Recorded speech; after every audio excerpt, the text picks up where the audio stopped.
Hello दोस्तों, स्वागत है आप सभी का यस के एक्सेलेंस ट्यूटोरियल में। तो दोस्तों आज हम लोग देखेंगे कक्षा 10 संडे टेस्ट पेपर 12 का जो है सॉल्यूशन। जो संडे को आया था तो उसका सॉल्यूशन आप लोग देख लीजिए। यहाँ पे है पहला क्वेश्चन है कि विद्यार्थियों के समूह द्वारा अपने पर्यावरण सचेतना अभियान के अंतर्गत एक जो है सर्वेक्षण किया गया, जिसमें जिसमें उन्होंने एक जो है मोहल्ले के 20 घरों में लगे हुए पौधों के संबंधित निम्नलिखित आंकड़े एकत्रित किए। प्रति घर माध्य पौधों की संख्या ज्ञात कीजिए। तो दोस्तों माध्य ज्ञात करना है और माध्य ज्ञात करने के लिए इसमें हम लोग को आंकड़े दिए हुए हैं, ये वर्ग अंतराल दिया हुआ है और ये ब्रह्मवर्ताओं की संख्या दिया हुआ है। ब्रह्मवर्ताओं की संख्या का मतलब देखिए, पौधों की संख्या यानी कि 0 से 2 पौधे लगाने वाले घरों की संख्या था 1, ठीक है ना। और 2 से 4 माने 2 या 4 पौधे लगाने वाले घरों की संख्या कितनी थी? 2, ठीक है ना। उसके बाद से 4 से 6 पौधे लगाने वाले घरों की संख्या 1 थी और 6 से 8 पौधे लगाने वाले घरों की संख्या 5 थी।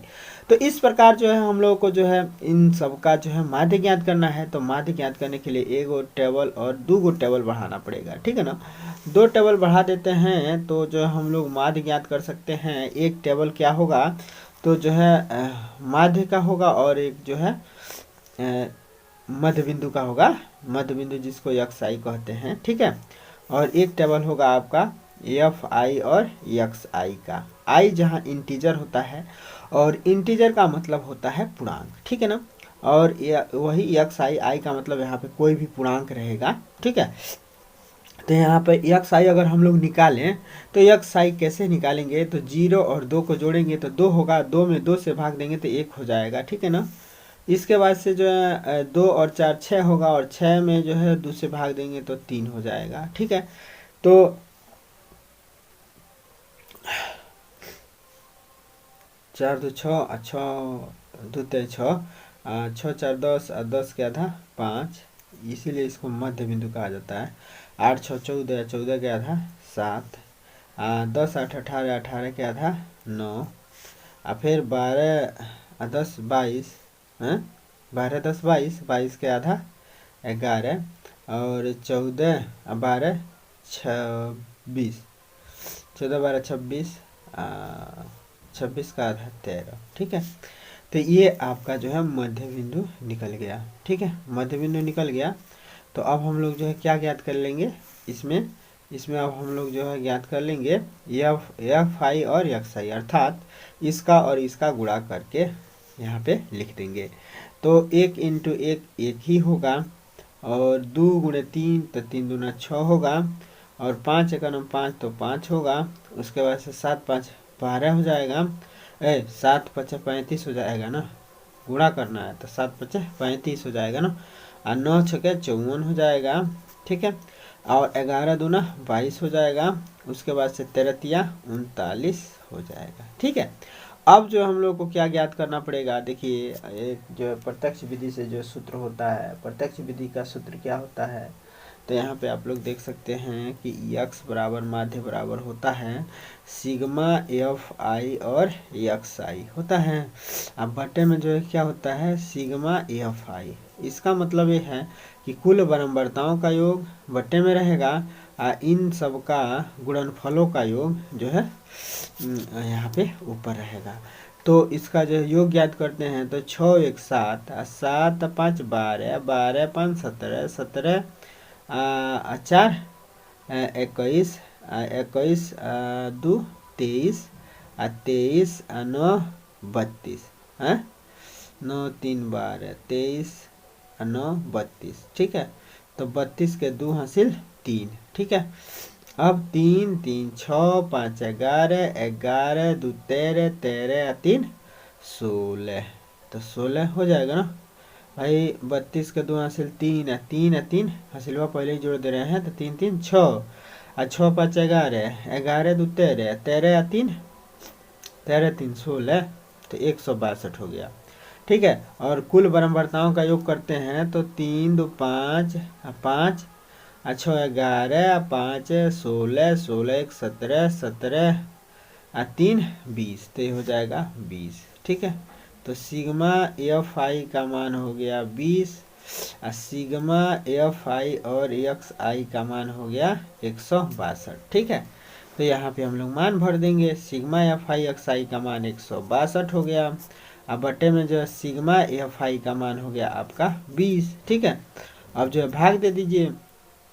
तो भाग देंगे तो यहाँ पे भाग देंगे तो कितना हो जाएगा, 2 से भाग दे दीजिए तो 2 दहा प 20, 2 अठे 16, 2 अठे 16 हो गया, 2 एक 2।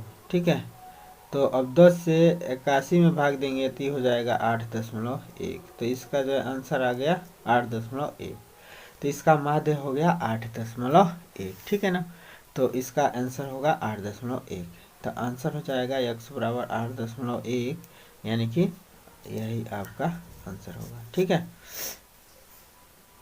अब इसका दूसरा क्वेश्चन है कि 1 से 9 तक की प्राकृतिक संख्याओं का समांतर माध्य होगा।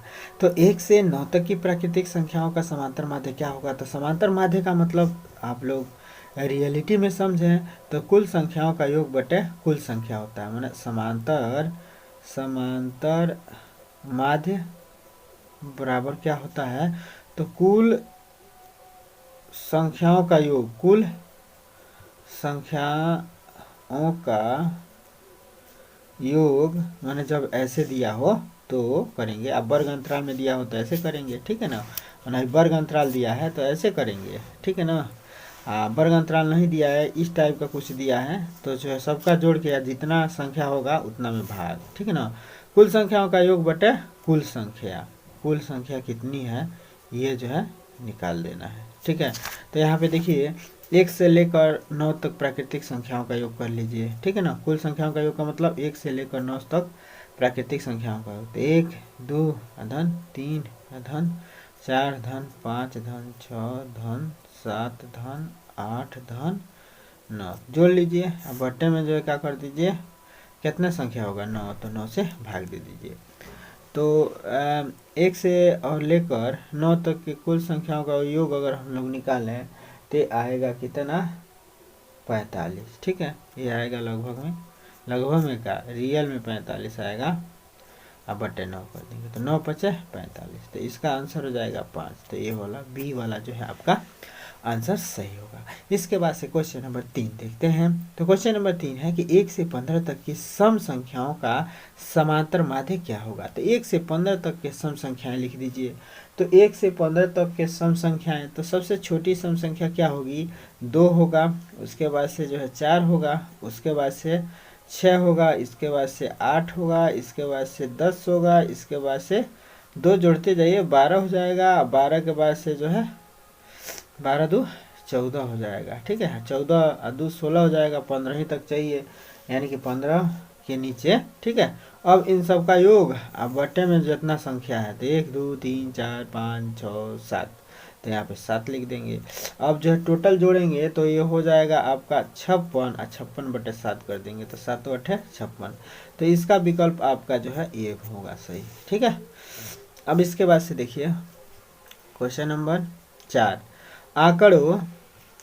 आंकड़ों 10 13 17 19 12 15 19 20 और 19 और 17 का जो है बहुलक ज्ञात कीजिए। ठीक है ना, तो इसका अगर हम लोग को बहुलक ज्ञात करना है तो जो है कैसे ज्ञात करेंगे? तो सबसे पहले हम लोग देखेंगे कि किस चीज़ की बहुलता जो है सबसे अधिक है।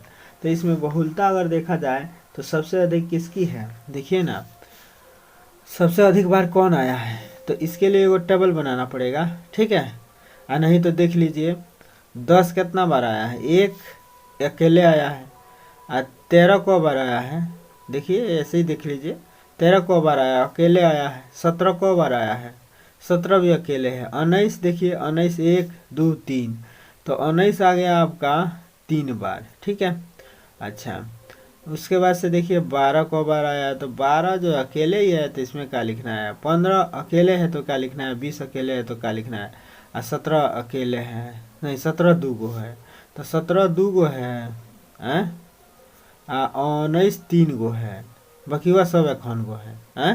तो सब मिला के सबसे अधिक बहुलता किसकी है, माने सबसे अधिक अंक 19 लिखा गया है, तो 19 जो है बहुलक होगा। माने जो अंक सबसे ज़्यादा लिखा गया है वह होगा बहुलक, तो बहुलक हो जाएगा इसका 19। ठीक है ना, तो आंसर 19 लिख देंगे। ठीक है, बस 19 लिख देंगे। नहीं तो जो है एगो सारणी बना दीजिएगा। कैसे?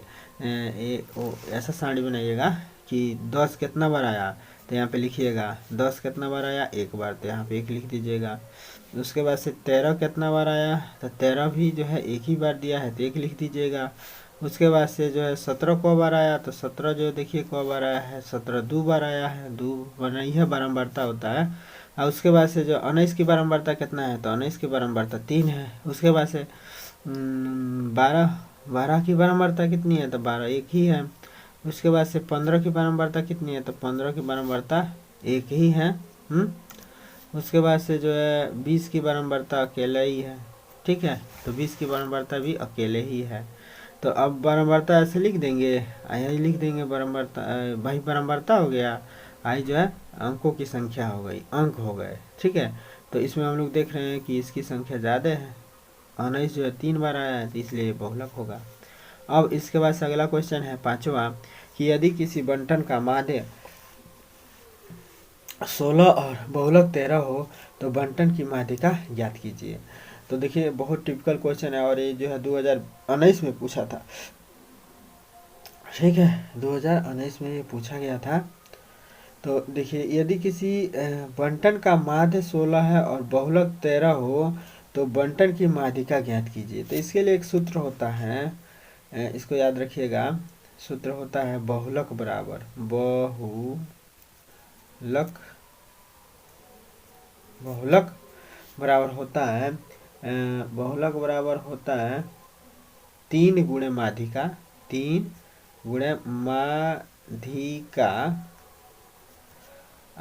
माइनस में 2 गुणे माध्य, 2 गुणे माध्य होता है। ठीक है, इसी सूत्र का उपयोग करके हम लोग इसको सॉल्व करेंगे। तो यहाँ पे देखिए बहुलक के जगह पे 3 रद्द भर देंगे। ठीक है, 3 गुणे माध्यिका दिया हुआ है, माध्यिका ज्ञात करना है तो माध्यिका को जो माध्यिके रहने दीजिए, माध्यिका। ठीक है, अब माइनस में 2 गुणे माध्य दिया हुआ है 16 तो 16 कर दीजिए। ठीक है, तो जो है 16 दूना 32 हो जाएगा। अब 32 माइनस में है 32। ठीक है, 1 मिनट इसको सॉल्व करते हैं। तो 13 बराबर हो रहा है 3 गुणे माध्यिका माइनस में 16 दूना 32, ये हो रहा है। तो 32 को इधर लाएंगे तो प्लस में 32 हो जाएगा। अब प्लस में 13 ये है बराबर 3 गुणे माध्यिका हो जाएगा। हैं, इसमें कोई दिक्कत? अब क्या करेंगे, 3 को इधर पक्षांतर, पहले इसको जोड़ लीजिए तो 3 2 5 और 3 1 4, तो 45 बराबर 3 इंटू माध्यिका। ठीक है, माध्यिका हो गया। अब 3 को इधर ला दीजिए, गुणा है तो इधर आएगा तो भाग हो जाएगा, तो 45 बटे 3 हो जाएगा बराबर माध्यिका हो गया। तो 3 15 45, तो माध्यिका कितना निकला 15। ठीक है, तो माध्यिका कितना आया आपका 15। ठीक है, इसके बाद से क्वेश्चन देखते हैं। क्वेश्चन नंबर 6वां, 10 व्यक्तियों के भार का समांतर माध्य 45.6 किलोग्राम है तो 137 के भारों का योगफल ज्ञात कीजिए। तो देखिए दोस्तों 10 व्यक्तियों के भार का समांतर माध्य दिया हुआ है। ठीक है, तो जब समांतर माध्य दिया है तो उनके भारों का योगफल ज्ञात करना है। और उनके लिखा हुआ है, 137 नहीं लिखा हुआ है, उनके हैं, उनके भारों का योगफल ज्ञात करना है। ठीक है ना, तो बस जब भी समांतर माध्य दिया हो, व्यक्तियों की संख्या दिया हुआ है, तो भार हम लोग आसानी से ज्ञात कर सकते हैं। तो भार बराबर हो जाएगा 10 गुणे 45 दशमलव कितना है 45.6 है। ठीक है ना, केजी। तो भार बस माध्य में जो है दी गई संख्या से गुणा कर देते हैं तो भार निकल जाएगा। ठीक है ना, मैंने भाई माध्य दिया हुआ है, जैसे हम लोग यहाँ पे निकाले हैं ना भाई, यहाँ पे देखिए 1 से 9 तक की प्राकृतिक संख्याओं का योग कितना है। ठीक है, समांतर माध्य कितना है, तो 1 से 9 तक के संख्याओं का समांतर माध्य आपका आ रहा है 5। ठीक है, तो 5 माध्य दिया हुआ है। ठीक है, अगर यह माध्य 5 समझ लो, अगर माध्य 5 दिया है, ठीक है, मैंने इन संख्याओं का देखिए माध्य 5 आया ना, तो अगर कहा जाए कि जिन 9 संख्याओं का माध्य 5 है तो उन संख्याओं का योग कितना होगा, तो इसका इसमें गुणा कर दीजिए। तो देखिए 45 हो रहा है, 9 5 45, यानी कि माध्य से दी गई संख्या में गुणा करने पर इनका योग आ जा रहा है, यानी कि देखिए यहाँ पर 45 आ गया है। तो ठीक इसी तरह से यहाँ भी हम लोग करेंगे। माध्य दिया है, अंकों की संख्या दिया है, तो जो है हम लोग क्या कर सकते हैं, इसमें माध्य में इसका गुणा कर देंगे तो यह जो है भार निकल जाएगा। तो जो है भार कितना हो जाएगा, तो ये हो जाएगा 456 kg।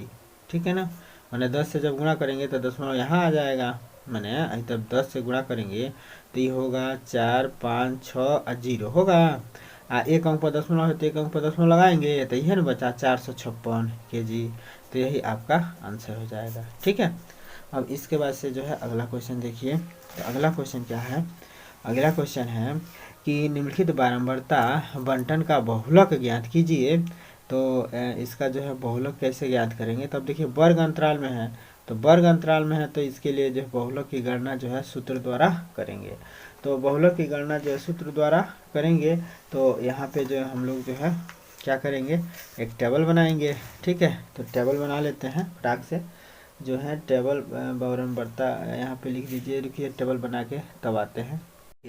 अब इस जो है सवाल को ऐसे टेबल में लिख लेंगे।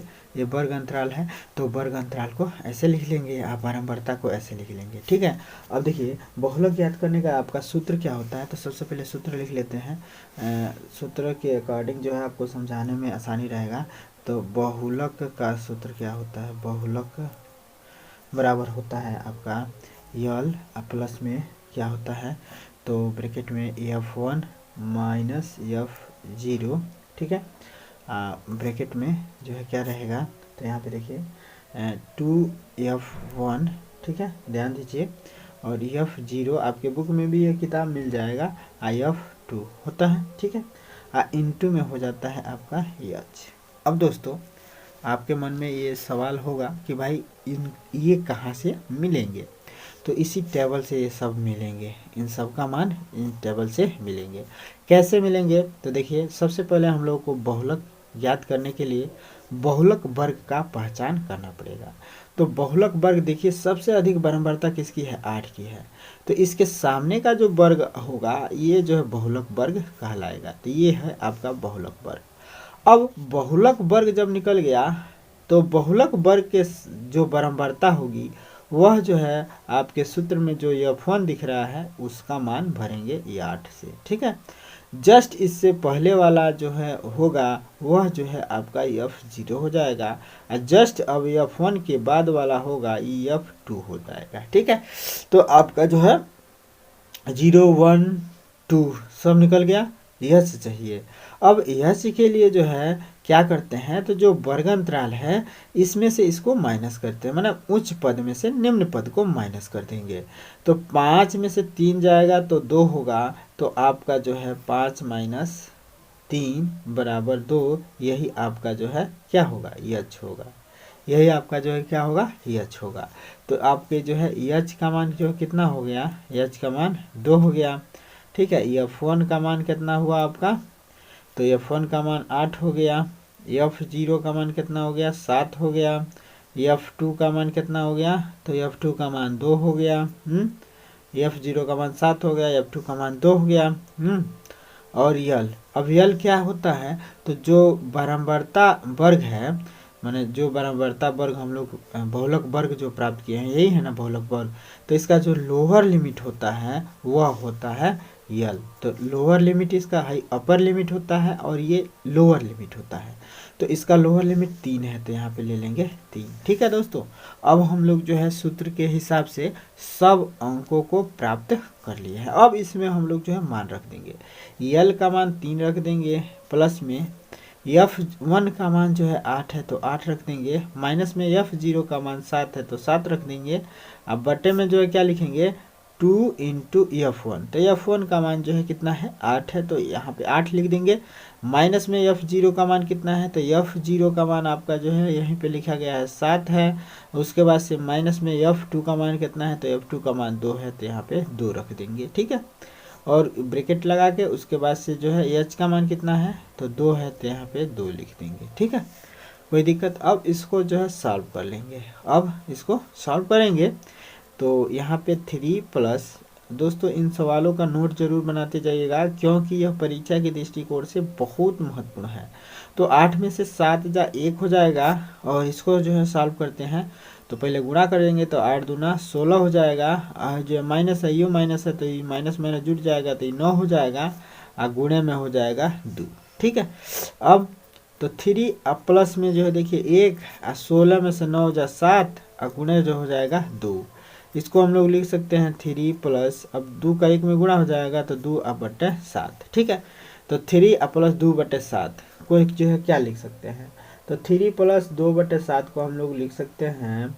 अब देखिए 2 बटे 7 का मान आपका कितना होगा, तो 2 से जो है इसमें 7 से इसमें भाग दीजिए 2 में, तो 2 भाग नहीं जाएगा, दशमलव लगा लेंगे और 2 अब 20 हो जाएगा ना। जब दशमलव लगाएंगे तो यहाँ 0 बढ़ा लेंगे तो 20 हो गया। और 20 में 7 से भाग देंगे तो 7 दूना 14, 7 तरीके का तो 2 बार में जाएगा।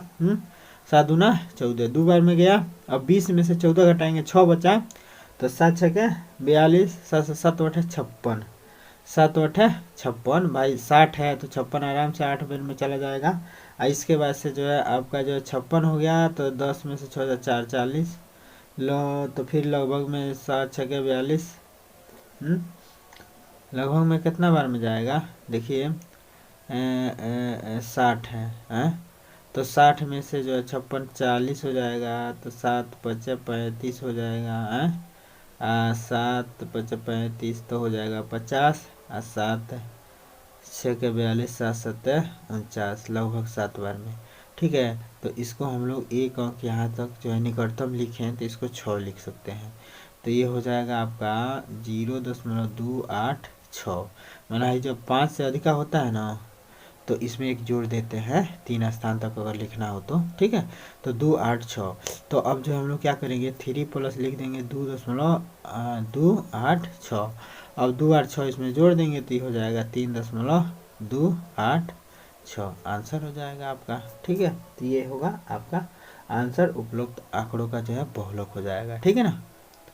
तो यही आपका आंसर होगा। इसके बाद से अगला सवाल देखते हैं। अगला सवाल क्या है भाई, अगला सवाल देखिए, अगला सवाल है 8वां, निम्नलिखित बारंबारता बंटन से समांतर माध्य ज्ञात कीजिए। ये जो है समांतर माध्य ज्ञात करना है, तो इसके लिए भी जो है हम लोगों को टेबल बनाना पड़ेगा, तो टेबल बना लेते हैं, ठीक है। तो टेबल बनाते हैं, तो देखिए अब इसका हम लोग अगर टेबल बनाएं, यहाँ पे देखिए ये है ना सवाल, तो इसका अगर हम लोग टेबल बनाएं तो देखिए दोस्तों इसमें जो है आप लोग ध्यान दीजिएगा, इसको कहते हैं वर्ग अंतराल, ठीक है। इसको कहते हैं बारंबारता। बारंबारता का मतलब यफ का मतलब फ्रीक्वेंसी, फ्रीक्वेंसी का मतलब जो अंक जैसे कि 0 से 10 तक जो है कितने अंक हैं 8 हैं, ठीक है ना। 0 से 10 तक वर्ग अंतराल में 8 अंक हैं, ठीक है ना। उसके बाद से जो है 10 से 20 में 12 अंक हैं, कुछ भी हो जो भी आवृत्ति हो तो जो है क्या आएंगे 12 अंक आएंगे, ठीक है ना। अंकों की आवृत्ति होगी तो 12 आएंगे।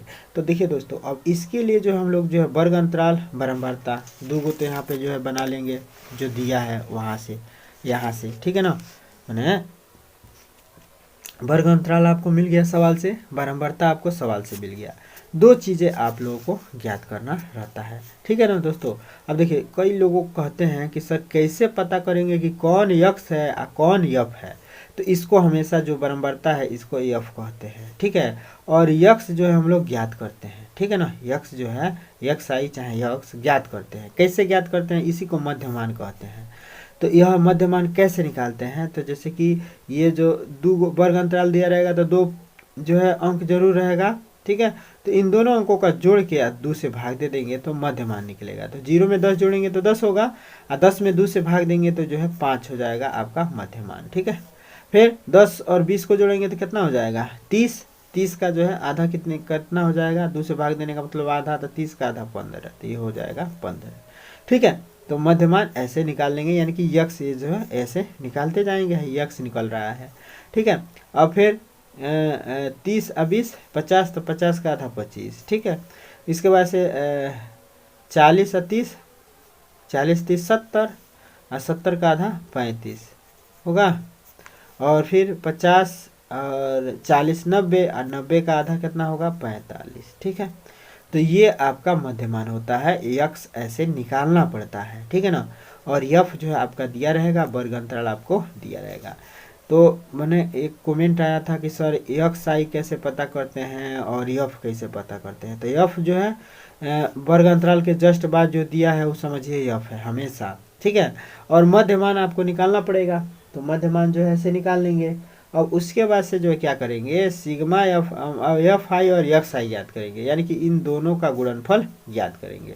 तो 8 5 40 हो जाएगा। ठीक है, इसके बाद से 15 ब्रह्म कितना होगा, तो 15 ब्रह्म आपका हो जाएगा 180। ठीक है, इसके बाद से आपका 25 दहा पे कितना हो जाएगा, तो 250 हो जाएगा। इसके बाद से 35 अग्रहम आपका कितना होगा, तो ये 35 अग्रहम आपका हो जाएगा 385। ठीक है, उसके बाद से जो है आपका 45 नवा कितना होगा, तो 45 नवा हो जाता है 405। ठीक है, तो ऐसे जो हम लोग गुणा कर लेंगे। ठीक है, गुणा करने के बाद से जो है क्या करेंगे दोस्तों, तो अब यहाँ पे जो हम लोग क्या करेंगे भाई, अब हमको जो है भाई सूत्र में हमको जो है दिया रहेगा क्या, देखिए सूत्र में, देखिए सूत्र में हमको दिया रहेगा एफ आई और एक्स आई बट्टे में जो है सिग्मा एफ आई। ठीक है, ये प्रत्यक्ष विधि का ये जो है मैंने साधारण सूत्र है। ठीक है ना, बहुलक ज्ञात थी माध्य ज्ञात करने का, तो माध्य बराबर सिंपल सूत्र है कि सिग्मा एफ आई एक्स आई बट्टे में जो है सिग्मा एफ आई कर लेंगे। तो सिग्मा एफ आई और एक्स आई का मतलब हुआ कि इन सब का योग, सिग्मा का मतलब हुआ इन सब का योग। तो इसका जो है जब योग करेंगे तो जोड़ेंगे तो ये आपका योग आएगा 1260। ठीक है, ये योग आपका कितना आएगा 1260 आएगा, जोड़ के आप लोग देख लीजिएगा। ठीक है, तो इसको हम लोग कहते हैं सिग्मा एफ आई और एक्स आई। ठीक है, तो ये आपका आ गया सिग्मा एफ आई एक्स आई का मान 1260। उसके बाद से हम लोग सिग्मा एफ को ज्ञात करेंगे, तो इसको जो है जोड़ लेंगे, तो सब पूरा बारंबारता का योग आपका हो जाएगा 50। ठीक है, जोड़ के देख लीजिएगा। अब यहाँ पे जो हम लोग मान भर देंगे, तो यहाँ पे अगर मान भरते हैं तो सिग्मा एफ आई एक्स आई का मान है 1260।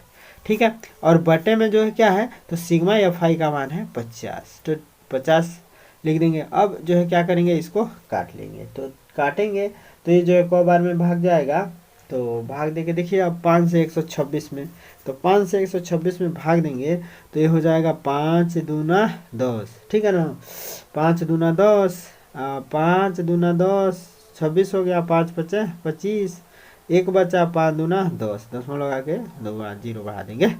ठीक है, दसवां लगा के जीरो बढ़ा देंगे, और 2 से 5 दूना 10 हो जाएगा। ठीक है, तो ये हो गया आपका 25.2। ठीक है, तो आपका जो है समांतर माध्य कितना हो गया 25.2।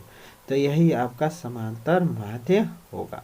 ठीक है दोस्तों, तो ये था आपका जो है कंप्लीट सॉल्यूशन। तो आप लोग जो है संडे टेस्ट पेपर का जो है सॉल्यूशन देख लीजिए, कैसे आप लोग जो है हल किए थे वो भी देख लीजिएगा, कितना आपका नंबर आ रहा है वो देख लीजिएगा। ठीक है दोस्तों, तो फिर मिलते हैं अगले वीडियो के साथ, तब तक के लिए दोस्तों जय हिंद।